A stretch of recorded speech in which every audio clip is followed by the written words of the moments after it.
It is the good, the able, the men of reason, who act as their own destroyers, who transfuse to evil the blood of their virtue and let evil transmit to them the poison of destruction, thus gaining for evil the peace hour of survival, and for their own values the impotence of death. I saw that there comes a point, in the defeat of any man of virtue, when his own consent is needed for evil to win, and that no manner of injury done to him by others can succeed if he chooses to withhold his consent.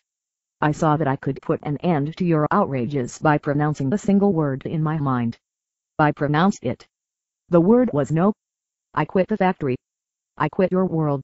I made it my job to warn your victims and to give them the method and the weapon to fight you. The method was to refuse to deflect retribution. The weapon was justice. If you want to know what you lost when I quit and when my strikers deserted your world, stand on an empty stretch of soil in a wilderness unexplored by men and ask yourself what manner of survival you would achieve and how long you would last if you refused to think, with no one around to teach you the motions. Or, if you chose to think, how much your mind would be able to discover. Ask yourself how many independent conclusions you have reached in the course of your life and how much of your time was spent on performing the actions you learned from others. Ask yourself whether you would be able to discover how to till the soil and grow your food, whether you would be able to invent a wheel, a lever, an induction coil, a generator, an electronic tube, and decide whether men of ability are exploiters who lie by the fruit of your labor and rob you of the wealth that you produce, and whether you dare to believe that you possess the power to enslave them.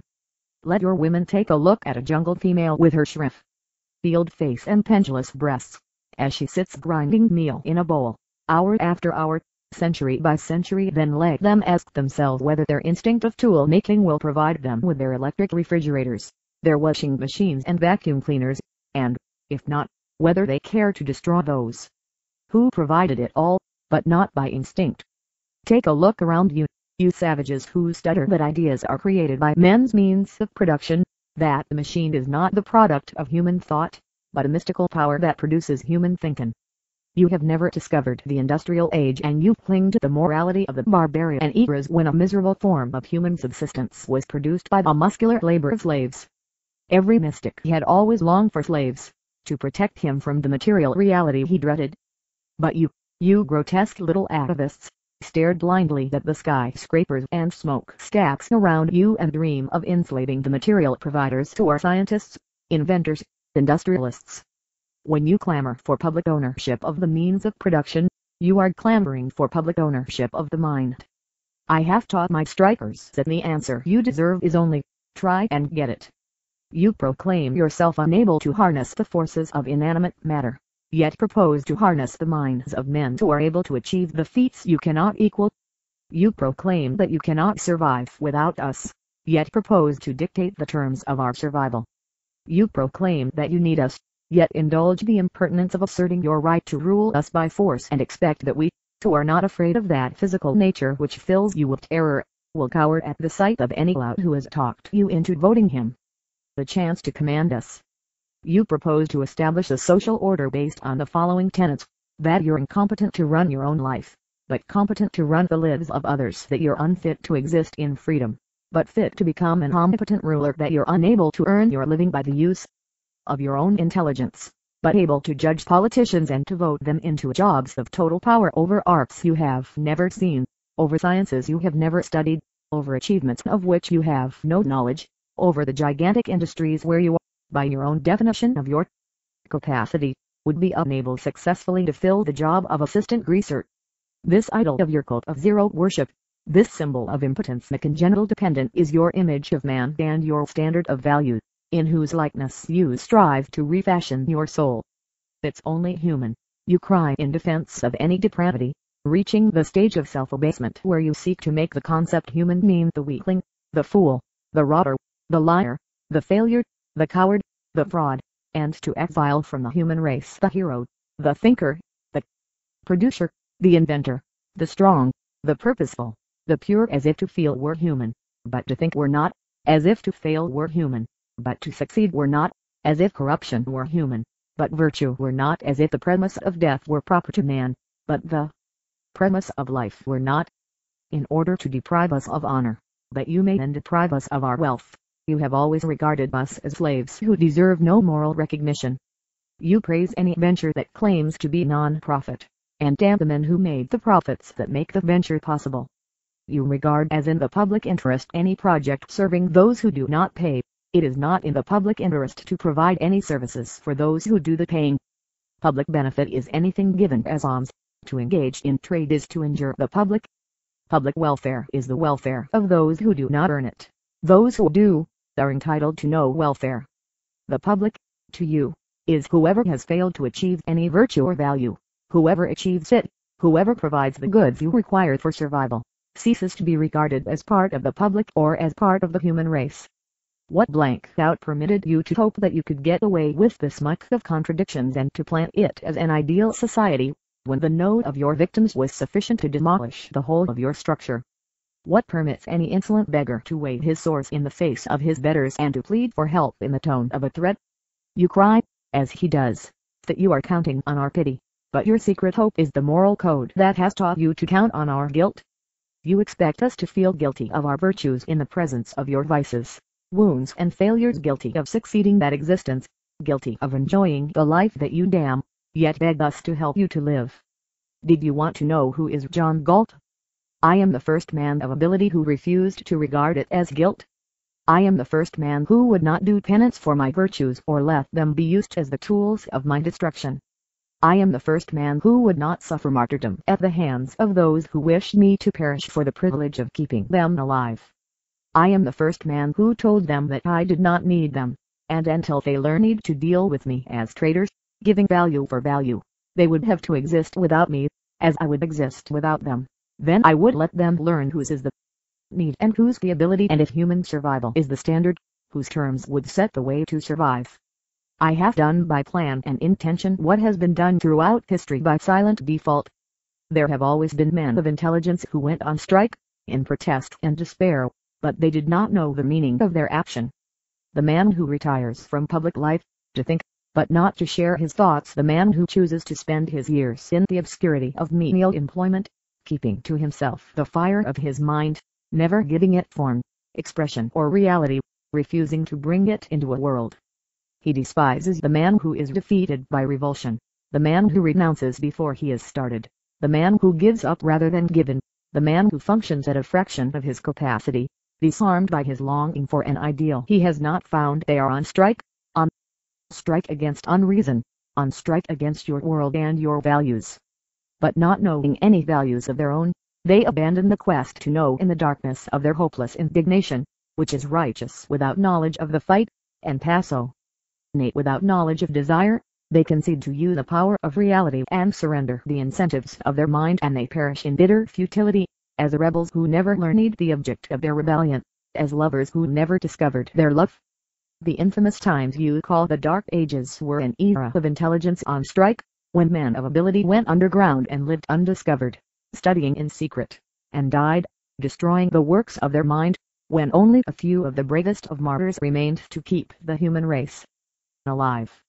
Every period ruled by mystics was an era of stagnation and want, when most men were on strike against existence, working for less than their barest survival, leaving nothing but scraps for their rulers to loot, refusing to think, to venture, to produce, when the ultimate collector of their profits and the final authority on truth or error was the whim of some gilded degenerate sanctioned as superior to reason by divine right and by grace of a club.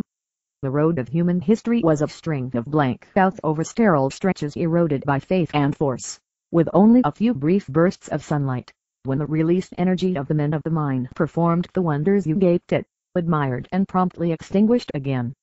But there will be no extinction, this time. The game of the mystics is up.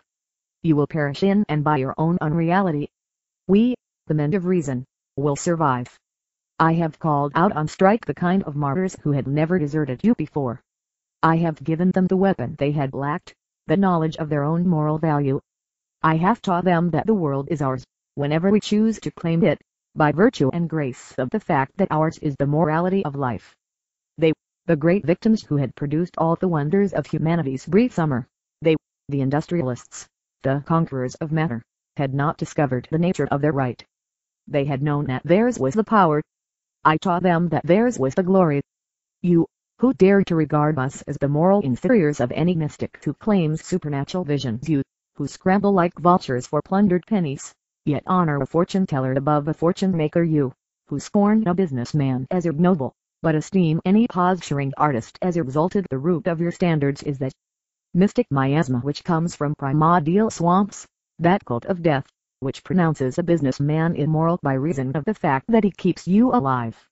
You, who claimed that you long to rise above the crude concerns of the body, above the drudgery of serving mere physical needs, who is enslaved by physical needs, the Hindu who labors from sunrise to sunset at the shafts of a hand plow for a bowl of rice, or the American who is driving a tractor, who is the conqueror of physical reality, the man who sleeps on a bed of nails or the man who sleeps on an inner spring mattress.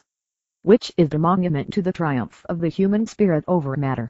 The germ-eaten hovels on the shorelines of the Ganges, or the Atlantic skyline of New York? Unless you learn the answers to these questions and learn to stand at reverent attention when you face the achievements of man's mind, you will not stay much longer on this earth, which we love and will not permit you to damp. You will not sneak by with the rest of your lifespan. I have foreshortened the usual course of history and have let you discover the nature of the payment you had hoped to switch to the shoulders of others. It is the last of your own living power that will now be drained to provide the unearned for the worshippers and carriers of death.